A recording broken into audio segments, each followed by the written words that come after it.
Great. I think let's get started. Hi, everyone. Thank you for joining us. My name is Pam, and I'm the Programming and Marketing Librarian here at the National Public Library. And we are thrilled to welcome tonight an accomplished television writer who's going to share with us some of his tips for writing for anything from the screen to just writing in general. And he's going to share some of his stories about working in Hollywood. And at the end, you'll have the opportunity to ask any questions you might have about writing professionally for television or just what it's like in general to be in Hollywood. So thank you for being here, Dan.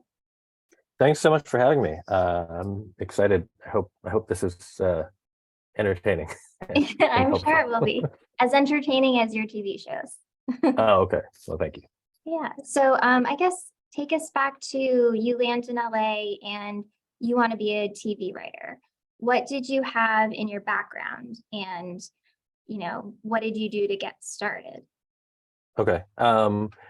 So just to the shortest version possible, I started off basically I decided I wanted to get into TV writing, and I was working in a different industry at the time. I was working in video games, and I didn't like it, and I wanted to change and couldn't figure out how.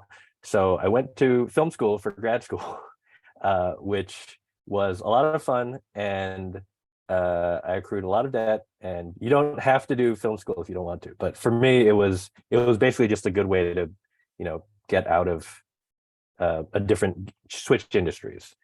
But I got to so I'm from Hawaii originally, and I ended up when I got out of grad school, I actually started working on a TV show in Hawaii, just kind of through luck and kind of happenstance. The timing lined up, and there was a show filming that needed production assistance, which basically it's called a PA. What you do is essentially whatever they ask, but for me, my job was mostly making coffee and getting lunch and, picking up supplies and stuff like that, just kind of whatever the show needed. And so I got to do that for a few months. And that one thing that I did there was basically I just told everyone, hey, I'm going back to LA as soon as the show's over. And I know a lot of the crew members worked in LA or were from LA. And so I told all of them, I'm going back, as soon as the show's done. So please think of me for your next job. And I basically just did a good job at that job and, made sure that they wanted to hire me for their next show. And that's kind of how my career started. I mean, I knew I wanted to get into writing, but that first job of just like making coffee and all of that stuff led to my next job, which was kind of similar. It led to my next job, which was then I started to get to work as a writer's assistant, which is a little bit more specialized. And I was kind of on my way. So all I really knew was where I wanted to go. And I was kind of lucky enough to land a job that, started me on my path. Yeah. So the whole time you're doing that grunt work, Devil Wears Prada, like assistant stuff, were you doing a lot of writing? Like, how did you balance writing with having to pay the bills? I definitely was. I was writing kind of whenever I had the chance. One thing that was helpful was that in a lot of those jobs, when you're so like if you're like I said, like a PA, you're picking up lunch, making coffee, stuff like that. And there are other jobs like when I was a writer's assistant, where you're taking notes for the writers when they kind of discuss what they wanted to do for a show. But there's downtime sometimes, right? There's in between time, and so whenever there was downtime, I would try to work on my own writing and try to work on my own scripts or my own ideas. And then also, at night when I had the energy, I would try to write, or on weekends. And a lot of it was just trying to find time, like trying to find, like, even if it's just a little bit of time, like even if it's just half an hour or an hour a day, just making sure that I was kind of like getting in the habit of it. It's kind of like how people talk about like a exercise habit or something like that, where like it's, for me at least, it was just about consistency and trying to make sure I was consistent. And that helped make it, over time I was able to actually start to write and start to get material done. Wow. And so how did you make the leap from a writer's assistant to being in the writer's room as a writer? So that journey took, it can vary depending on the person. For me, it took about 10 years. Oh my But God. I was still, I feel like I was still pretty lucky because I was consistently working the whole time. Mhm. But I worked, so just to, before I explain it, there's like a couple different jobs that, a couple of different assistant jobs in the writer's room. So there's, the writers usually have their own PA. So that's the person who picks up lunch, makes coffee, that kind of stuff. You have a writer's assistant who their primary job is usually taking notes, either when all the writers are discussing the story or maybe just on notes calls, things like that. And then there's another job called the script coordinator, who that job they tend to do, check spelling, check formatting. They're making sure that everyone has the right version of the script, including, when it goes to, everyone on set to go film it. So that's a little bit more of a slightly more technical job, I guess. But I was able to do, over that 10 years, I worked that kind of one of those jobs, pretty consistently.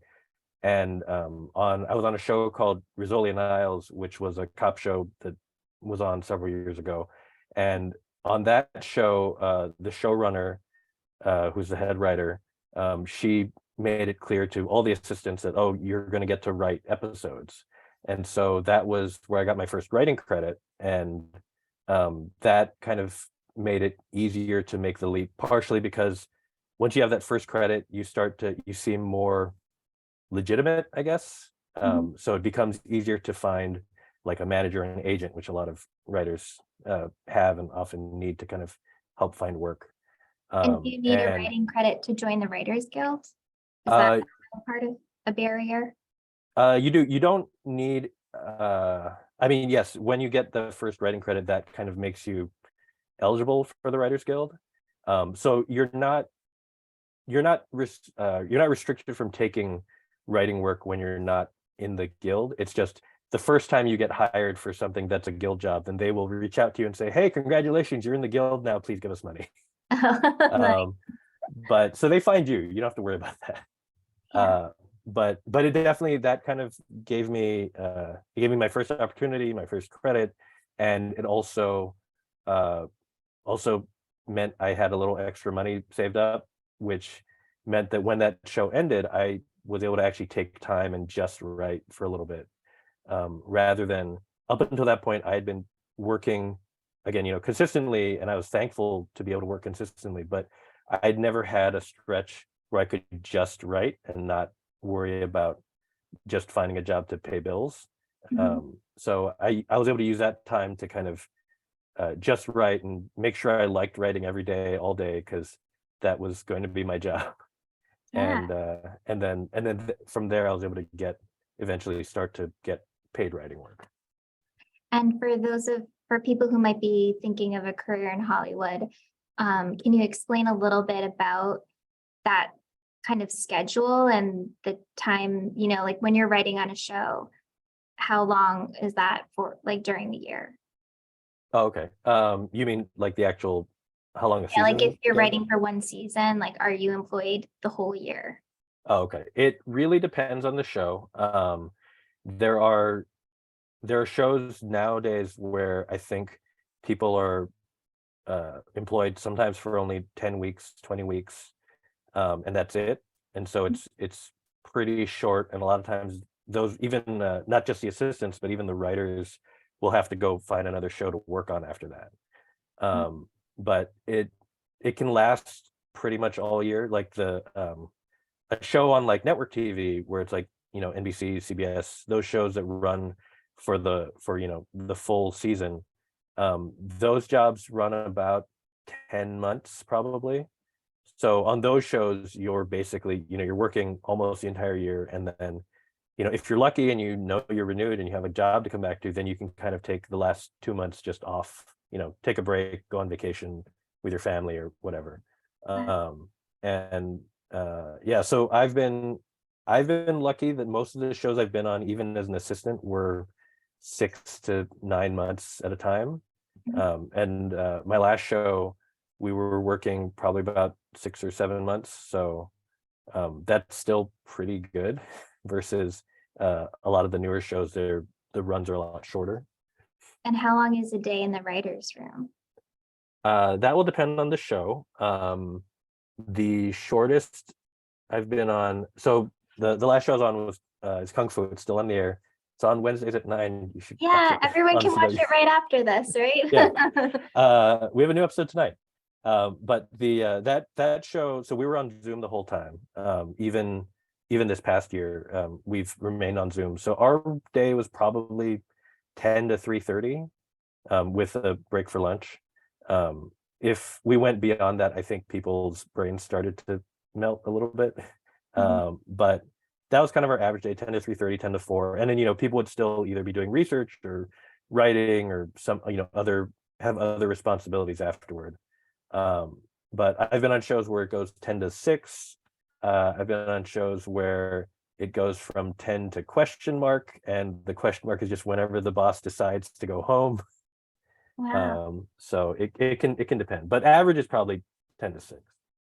And I should tell everyone that you and I know each other from improv classes at UCB. How does your improv background inform being in a writer's room where everyone's probably pitching great ideas and great storylines? So it's funny, I started doing improv because I wanted to, I thought it would be a tool to improve my writing.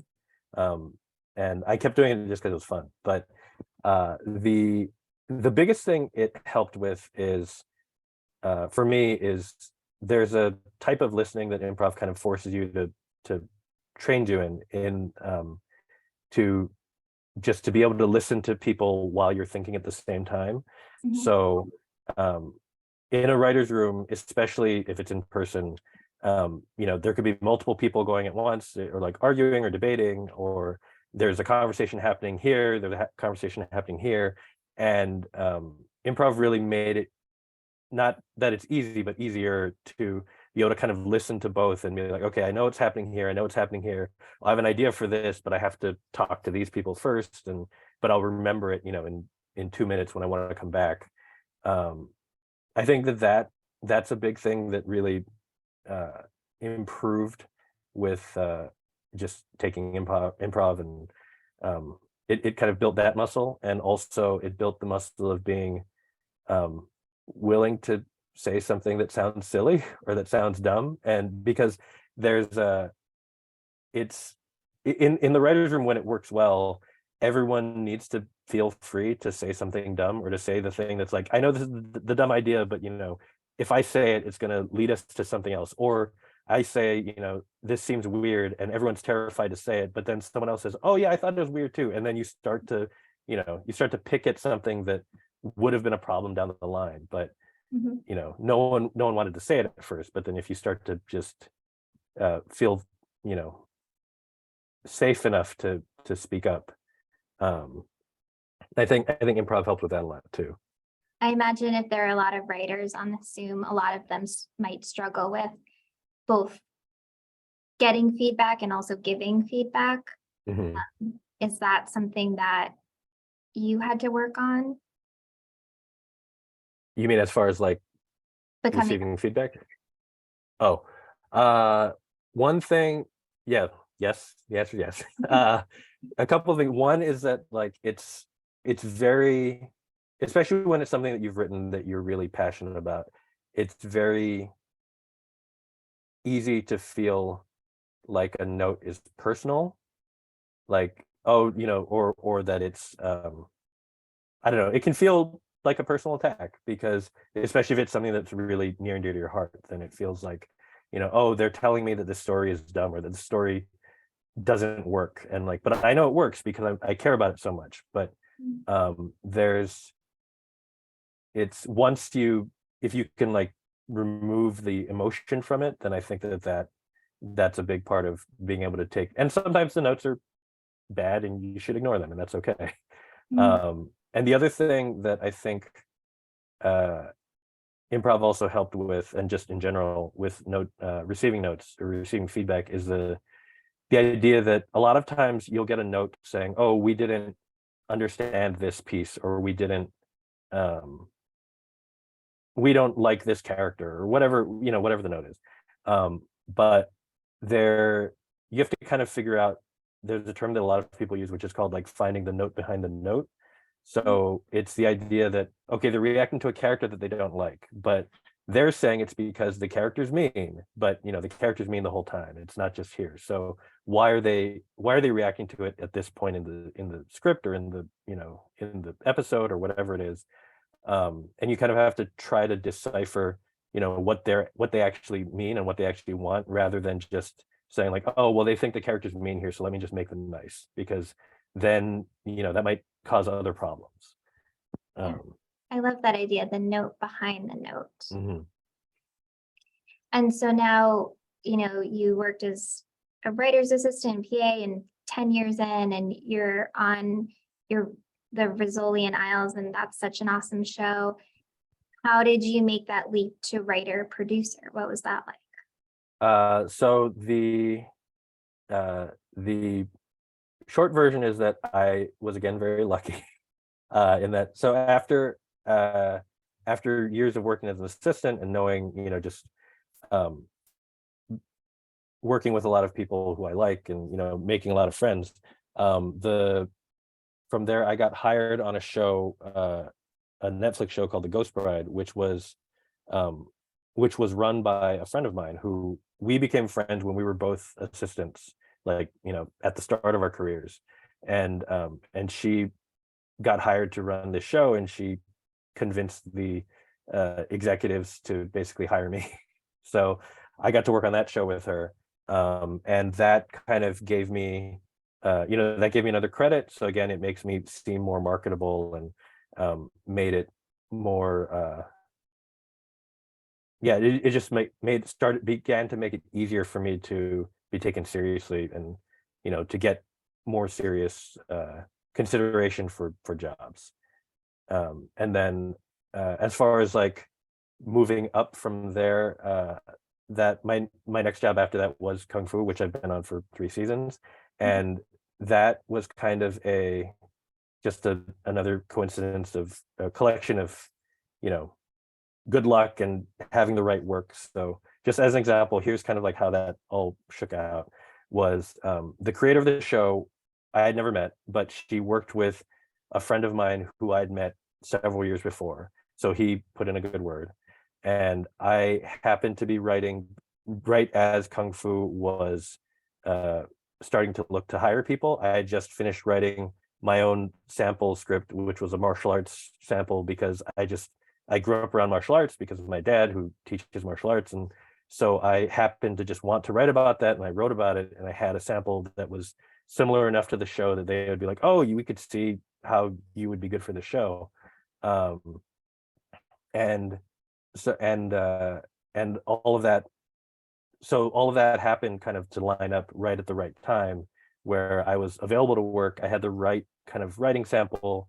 I had people who were willing to say, oh yeah, you should hire Dan, because he'll be good for your show. And then I met with the head writer and the other showrunner, and they liked me enough to hire me. And then from there, that's kind of like led me from being like a lower level writer to a writer producer, which really just means you're slightly more experienced. Wow, that's awesome. And I know you have a sample of the show that we're excited to see. If you want to show us how you take it from the page to the screen. Oh, sure. Okay, so we'll see. Hopefully this works. I think I might have to make you Okay.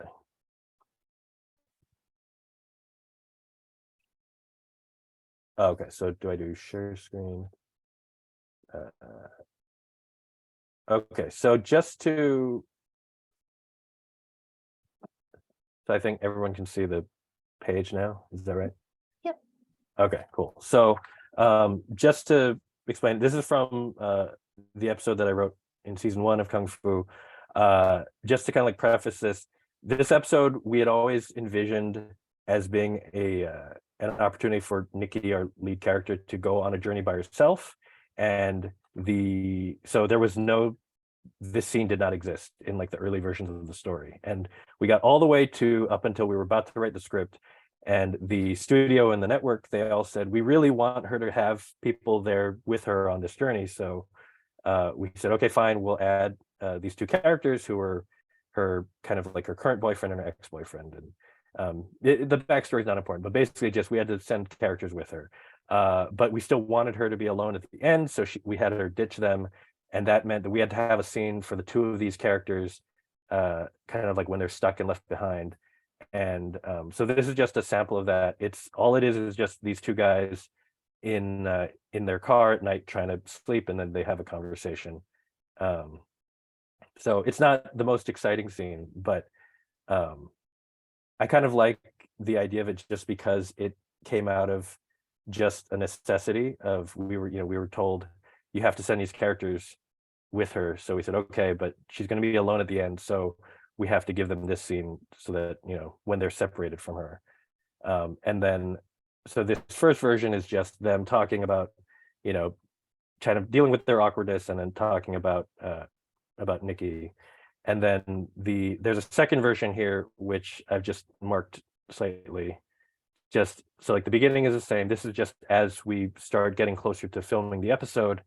The beginning is kind of the same, but then in this second half, there's this new section that we had to add because there was a different scene where they talked about kind of like one of the characters talking about he had broken up with his girlfriend, and that was in an earlier scene that then got cut.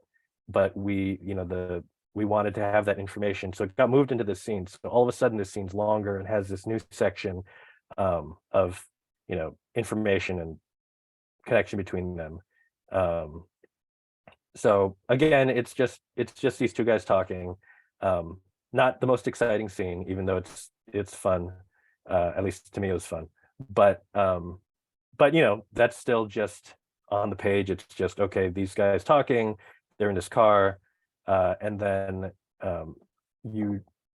luckily we had a really good director who came up with a really, I think, fun way to shoot it, considering it's just 2 guys talking in a car.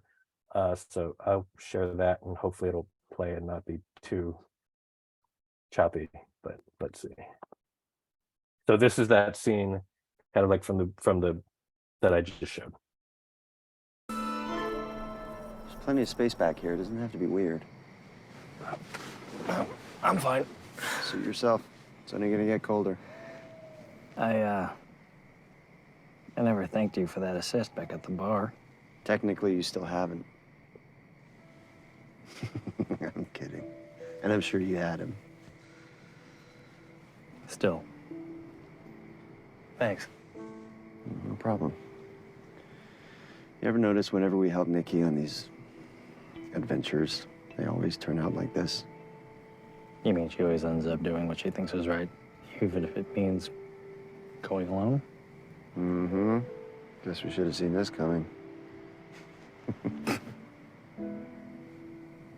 Can I tell you something? Sure. You asked me why I was free this weekend. I was leaving the city to clear my head. Sabine and I, we broke up. Oh, I'm sorry. Does Nikki know? With everything she's been going through, hasn't really been a right time to tell her, Yeah, I get that. Look, I know you and Nikki are, It's okay, man. We don't have to go there. Besides, we both know it doesn't matter what either of us do or what we feel. In the end. Nikki will choose.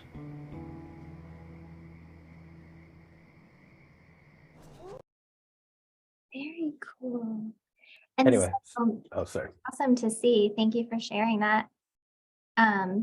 And so when they're filming that, are you on set giving them notes about like, actually, when I wrote this, I was thinking his voice would be more like this or something?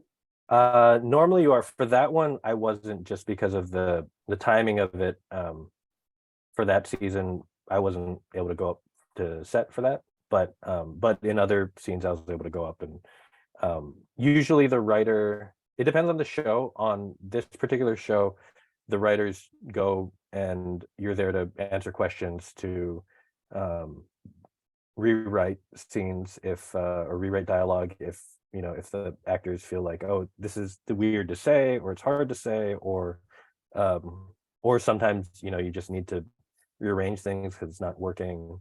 And you're mostly there just to, but yeah, you're mostly there to provide guidance, and for both for the cast, for the director, because the director usually is not someone who works with the show all season. They just come in to do their episode and then they leave. Mhm. So you're there kind of to guide them and make sure that they're creating, obviously that you want to give them creative freedom to do what they think is best, but you still want it to feel like the same show. Wow, yeah, so you're taking notes from the studio and the network and the Mhm. actors, and sounds like a lot. And your bosses. So, Yeah. That's awesome. but I just like that scene as a small thing, just because it was something that we had never thought of. And to be honest, like when we wrote the early version of the script, I did not like the idea of sending characters with Nikki. Like if I had had my way, this scene wouldn't have existed. But once they gave the note and we thought about it, we're like, okay, we can deal with it, but we'll deal with it in a way that we want to do. And I don't know. And then we ended up with a nice little scene. That was really nice. Yeah. So, well, we have a ton of questions for you, I think. So, oh man, I don't even know where to start. Okay. This is a good one. Do you keep a board? This is from Susan. Do you keep a board or list about details of a character? That's a good question, Susan. As far as it depends on the show. I would say generally yes. Most of the shows I've been on, we do, at least at a very high level. So for just as an example, for Kung Fu, we had one board that was kind of it had kind of the whole season mapped out, and each character had their own little row, and we'd say like, okay, so in this episode this character is going to do this, and this is what's going to happen to them, and this is how they'll react. So then they're going to have a big episode here in episode 6 or 7 or whatever. So we try to kind of line that stuff up. Shows also, I haven't seen it on every show, but some shows will also keep what they call Bible, or like a character Bible, where they'll keep like really specific detail. And that's I feel like it's done less now, but I've been on shows where actually as an assistant, part of my job was to keep that information. So it wasn't necessarily that they said, oh, you have to make a Bible, but to me, I was just like, it's easier if I just write it down because I will forget. So I would just write stuff down, even small stuff like character birthdays or things we've said about them in previous episodes. We'll be like, oh, they said they went to college at, they said they went to MIT in this episode. So you can't say they went to Harvard, 2 episodes later. Not everyone cares about that, and depends on the show, but we try to, it's helpful to have, definitely, because otherwise you end up in discussions where we're just like, what did we say about that character, and what happened? When's their birthday? Do we know? Did we ever establish it? No one remembers. All right, we'll just make it up. And then someone says, no, it was this birthday. Yeah, I am one of those eagle-eyed viewers where I'm like, wait, no. And we have a lot of fans of Rizzoli and Isle in this chat. Someone wants to know which episode you wrote. Oh, for that show, I got to write 2 episodes in the one each in the last 2 seasons. One was oh shoot, I'm not gonna remember the names. One was about they were investigating a fake dating app where it was like someone was using it to meet a fake boyfriend, and then the fake boyfriend got killed. And the other one was they had to try to find new evidence to keep a convicted murder or a conviction from being overturned. It's also the episode with the duck. If anyone remember, if you ever saw an episode with a duck randomly. Also, funny story, if you're the most junior person in the writer's room, then sometimes you will end up with story ideas that other people just throw in and then leave you to deal with the consequences. So because I had a duck in my episode because another writer said, what if there's a duck in this episode? And then left to go do something else. And then we had a duck in our episode. And later when we were filming, that writer said, I was joking. And we're like, well, it's too late. We now have a duck to deal with. So. That's awesome. Let's see. And whose fault is it if there is a mistake on the show? Like if their shirt is in a different position or the hair is different? Okay. It is technically everyone's fault. I mean, there is someone on the crew called the script supervisor. Part of their job is to pay attention to continuity, as far as, what cup do you have your coffee in, or sorry, what hand do you have your coffee cup in, or how's your hair, or things like that. To be honest, I mean, it is too much for one person to watch, so it is kind of on everybody to try to keep it, to be mindful of it. And I mean, the actors try to be as mindful of it as they can, the director, and if the writer's on set to watch, the writer is also trying to do all of that. At the end of the day, stuff will still slip by because there's too much going on. And usually once that happens and you're actually getting into editing and trying to piece the episode together, at that point the decision usually comes down to just whatever's the best take. So I feel like most people will choose the better version of the scene or the better performance over the continuity of it, even if things move slightly or looks funny. And I know sometimes it can be jarring, but usually by that point it's because it's been decided that it's better for that to be slightly jarring than to have a different take of the scene. I'm thinking of the Starbucks in Game of Thrones. That one is amazing. Yeah. But again, it's one of those things where just like no one, it's there's so much going on and so many moving pieces and so many things happening that it's surprisingly easy to forget and to not notice it until it's too late. I'm sure, yeah. And Sergey wants to know, how fast are you usually expected to get a draft back for an episode? And then what happens if you struggle to meet deadlines, which I do also, so. It depends on the show, and even then where you are in the season, like basically how behind you are, because writers' rooms are always behind. I think the ideal scenario is that you have about this is for an hour-long show, so the timing is different for other kinds of shows, but that's just where I've worked. Usually you have about a week, maybe slightly less, for an outline, which is usually somewhere between 10 to maybe 15 pages if it's really long, but just kind of describing everything that's happening in the episode, mostly just prose, like not dialogue or anything like that. And then usually about 2 weeks for the script. Again, that's kind of the ideal scenario. I have been in situations where I had much longer. I've been in situations where the script had to be written over a weekend. And as far as meeting your deadline, it's really just it's one of those things, like you'll expand or contract to the amount of time you have.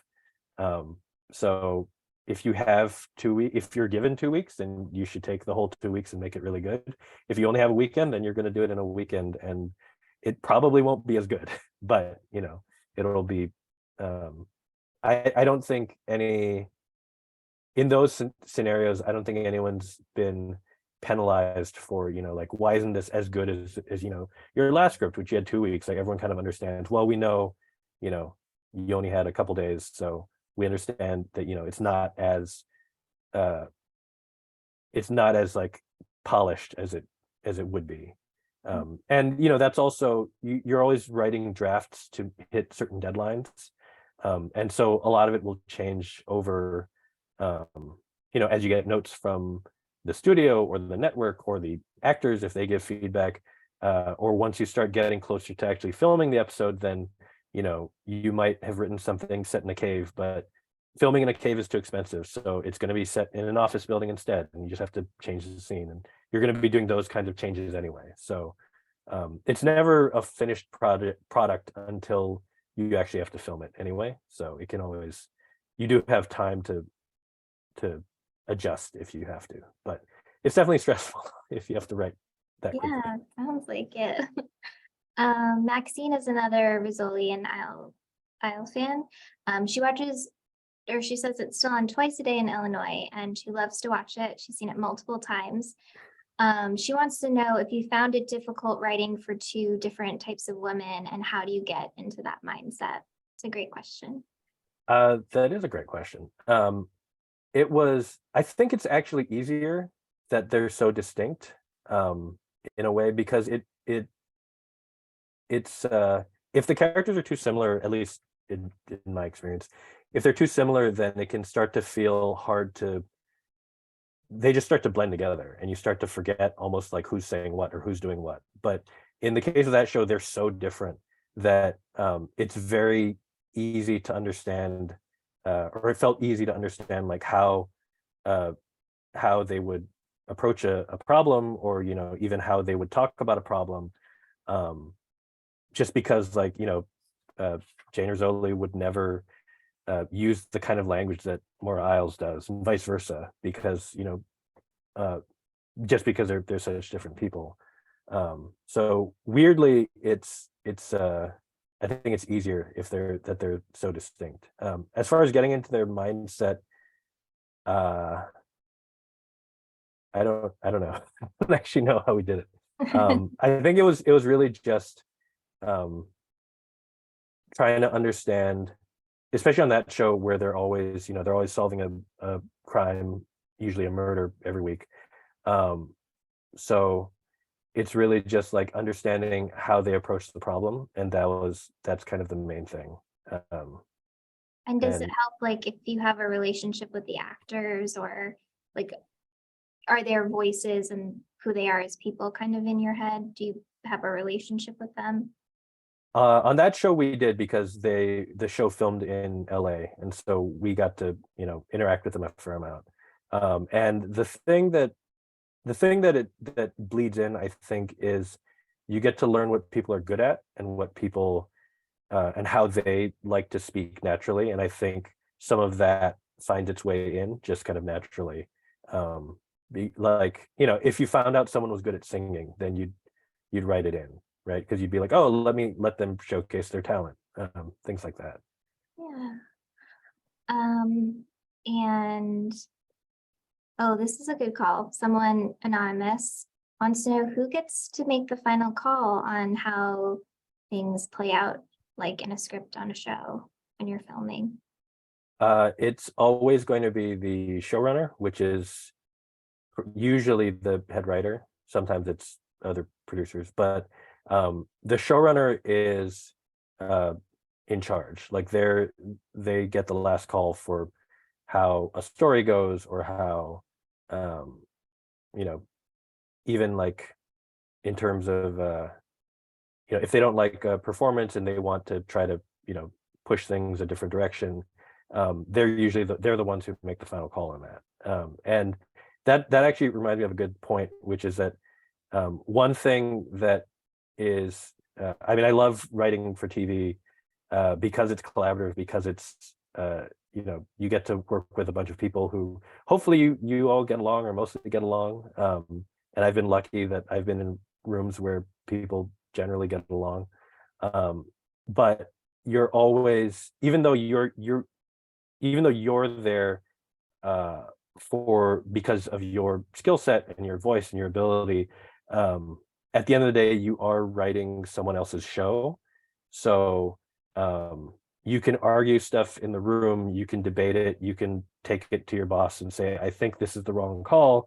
But if they say this is what we're doing, then you have to do it, and you have to, you know, you have to find the way to do the best version that you can, even if you don't agree. So. And Ignacio has a lot of questions that are very good questions, kind of about your writing process, like tools or tips or resources that you would recommend for someone. Okay. Writing process, I would say it's probably kind of haphazard. It depends on where I am, if I'm just trying to generate ideas or if I'm actually trying to come up with, if I'm working on like a specific script or something like that. If I'm trying to generate ideas, I will often just do kind of a free write. I know some people like to journal, or, you know, it doesn't, in that kind of thing, I'm usually not, I'm not writing like something specific about, you know, oh, I want to write a script about football. I'm just writing like, oh, you know, I watched this thing the other day and I really enjoyed it, and why did I enjoy it? And it's almost like I'm having a conversation with myself. And usually as I do that, I'll start to kind of just understand like, oh, this is what I'm interested in, or this is what I'm trying to, what I want to pursue right now.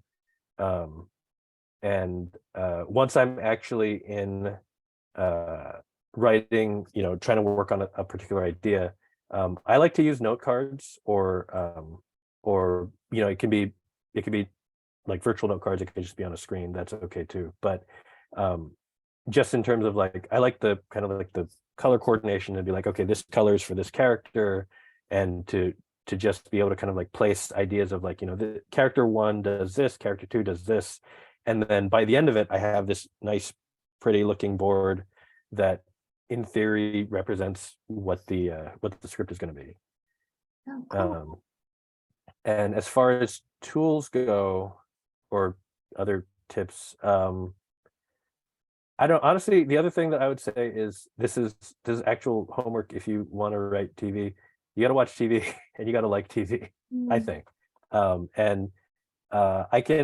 I'm sorry, I should have prepped this earlier, but like there are websites that show that have like screenplays and TV scripts available.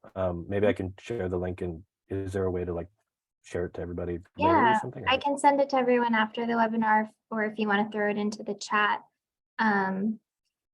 Yeah, that's a great tip. And I think it kind of connects to someone else was asking, like, what are the shows that influenced you or that you admire? Okay.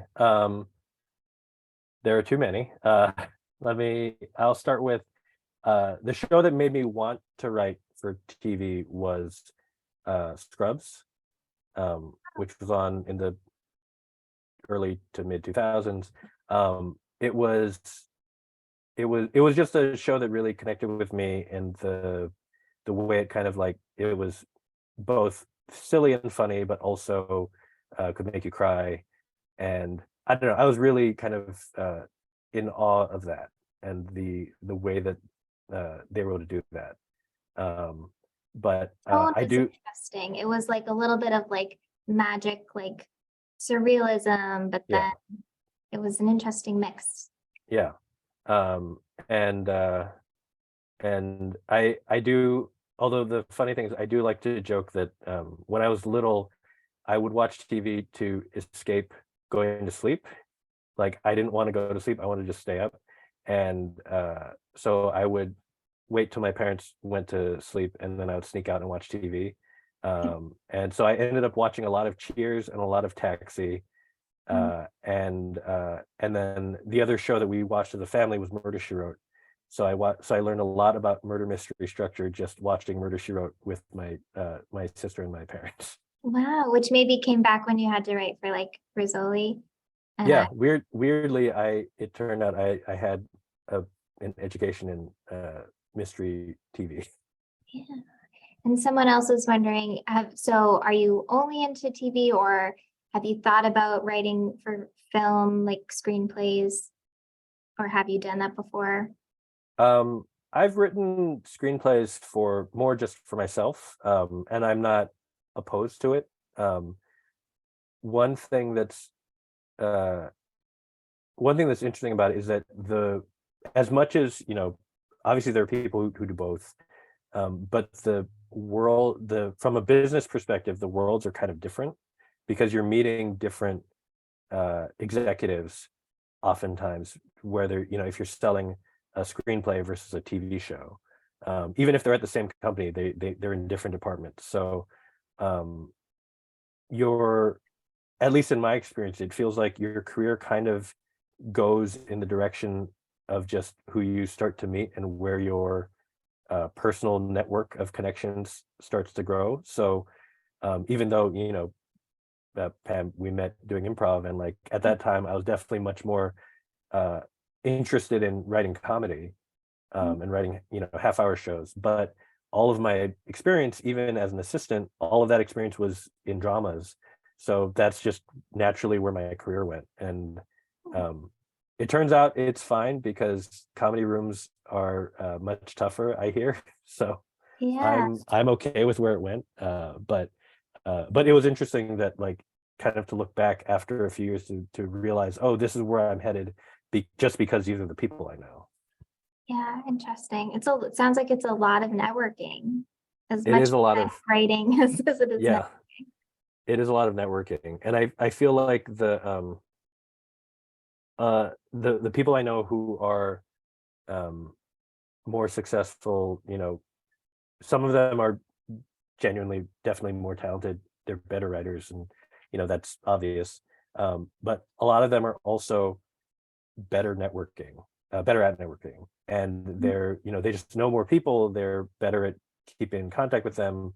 I don't know if this is true for the people listening who are writers themselves, but for me, I hate networking, and it's exhausting. And but it is definitely something that I mean, again, looking at my career and like the things that have worked out for me, it's all been through getting hired by a friend who I made 10 years earlier, and we just stayed in touch and became friends, or getting hired on Kung Fu in part because of a friendship that I had made years earlier. So a lot of that is a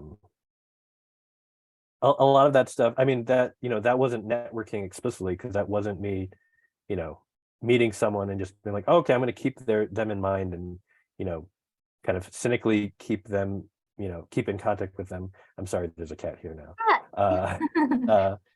uh it was like genuine friendship that then led to them helping me out down the line. But a lot of it is that you just kind of have to meet people and not be a jerk. Yeah. I imagine And if you're in the room with someone for 10 hours a day, you want to be around people who you like and yeah, are good that's collaborators. that's one thing I've heard from I've never run a show, but I definitely feel like if I were ever given the opportunity, I would besides people being able to write, and I would definitely, I think, aim for people who I want to spend a lot of time with, because otherwise it's just going to be miserable. Yeah.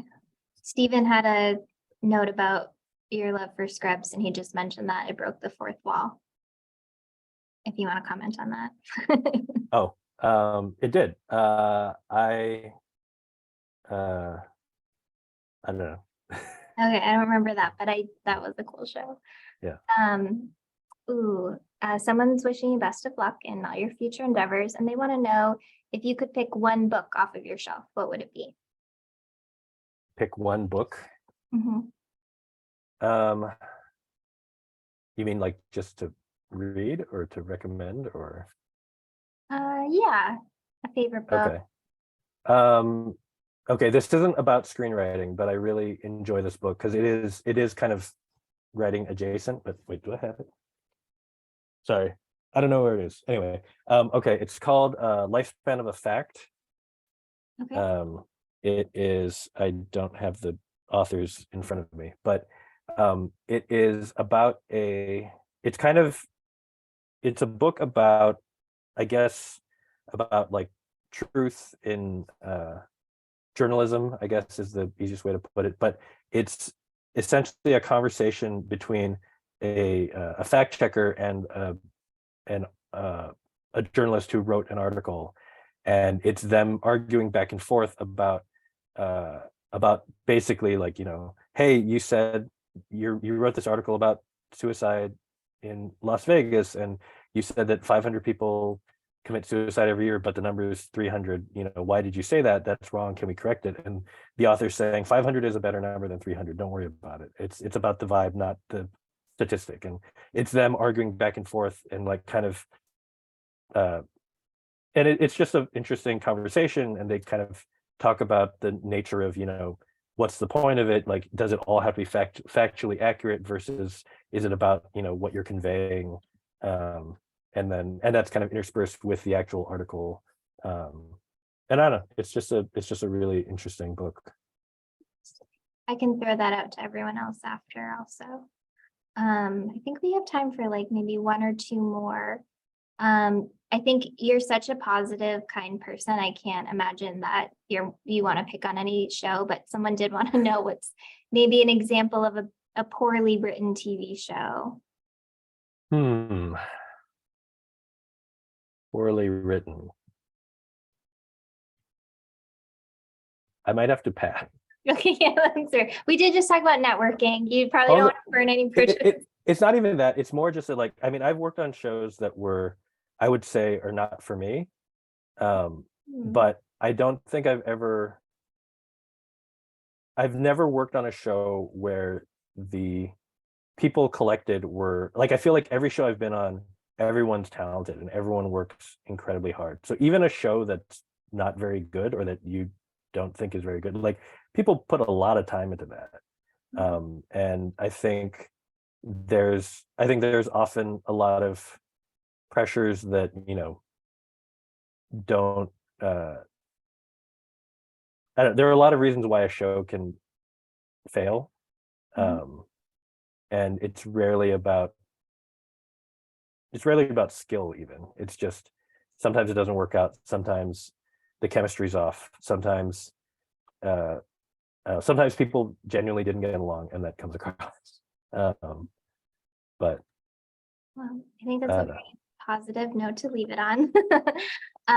And so just if people want to connect with you and follow your career and your work, I know you tweet a lot about what's happening on the set of Kung Fu, which again, people can watch tonight on CW at 9. And your Twitter handle is just your name? Yep, it's just at Dan Hamamura, all one word. It's mostly just either about the show or nonsense every once in a while. So it's probably not that insightful, but feel free to reach out, say hi. Well, thank you so much. It was really valuable insight into an industry that, especially for us on the East Coast, we probably feel kind of disconnected from. So thanks for the peek behind the curtain and all of your excellent writing advice. Oh, thank you. Thank you. And thank you to the other libraries who joined us for this. We love to partner with other libraries. So thank you, everyone.